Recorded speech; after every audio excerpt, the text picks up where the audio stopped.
All right, what's going on, everybody?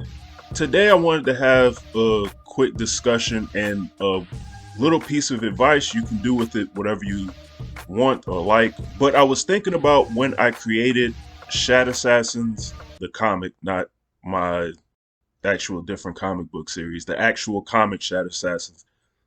When I first started that, I remember the first few introductory pages of the comic and the two main characters that you actually spent the majority of the time following behind in the comic and the focal point of the story.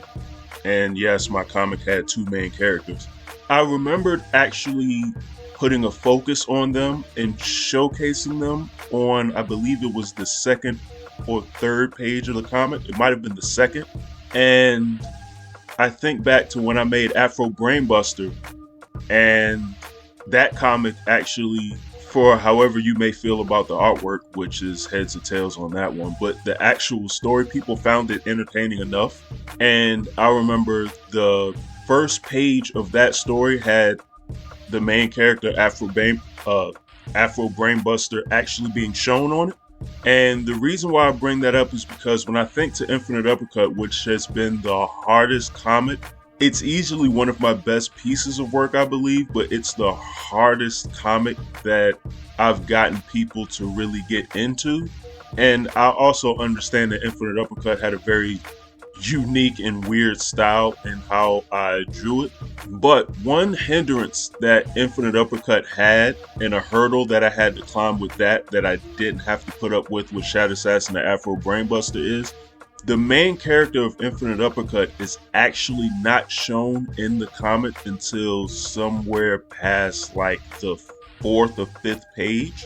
Actually, just doing a check, it's far worse. The main character of Infinite Uppercut is not shown until page 17.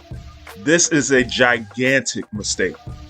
Now, this isn't to say that the comic is necessarily bad or good or anything along those lines, but there is something to be said for a comic that doesn't illustrate to you who you're going to be following around on this adventure or whatever story that may be told.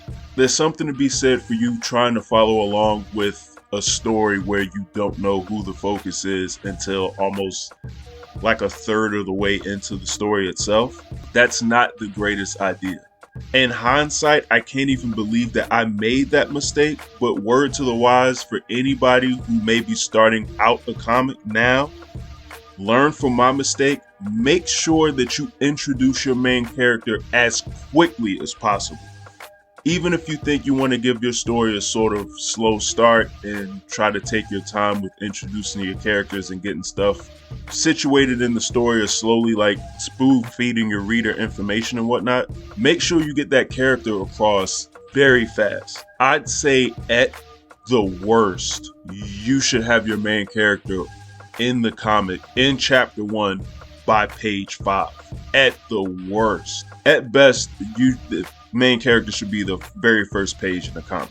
I wouldn't go as far as to say they need to be in the very first panel, but you do need to have them featured in the first or second page. You need to make sure that everyone knows who they're going to be following along with and who they're going to be caring about in the story as quickly as humanly possible. And like I said, I've made that mistake, and I'm sharing this information with everyone else so that you don't make the exact same mistake that I did, because it's going to be a bit of a barrier between a lot of your readers and the story you're trying to tell. You're asking a lot of them to stick around for numerous pages to follow along with the character that, or the main character that hasn't truly been introduced yet.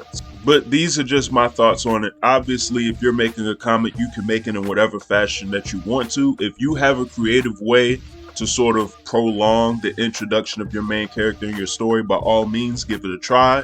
I just personally would advise against that.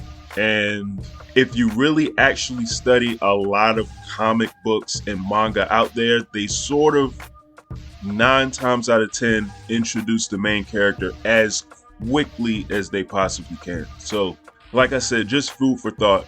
I'd like to know what you guys think in the comments below. Go ahead and like and subscribe and all that good YouTube stuff that I need to keep the channel going. And you all have a good one, and I'm out.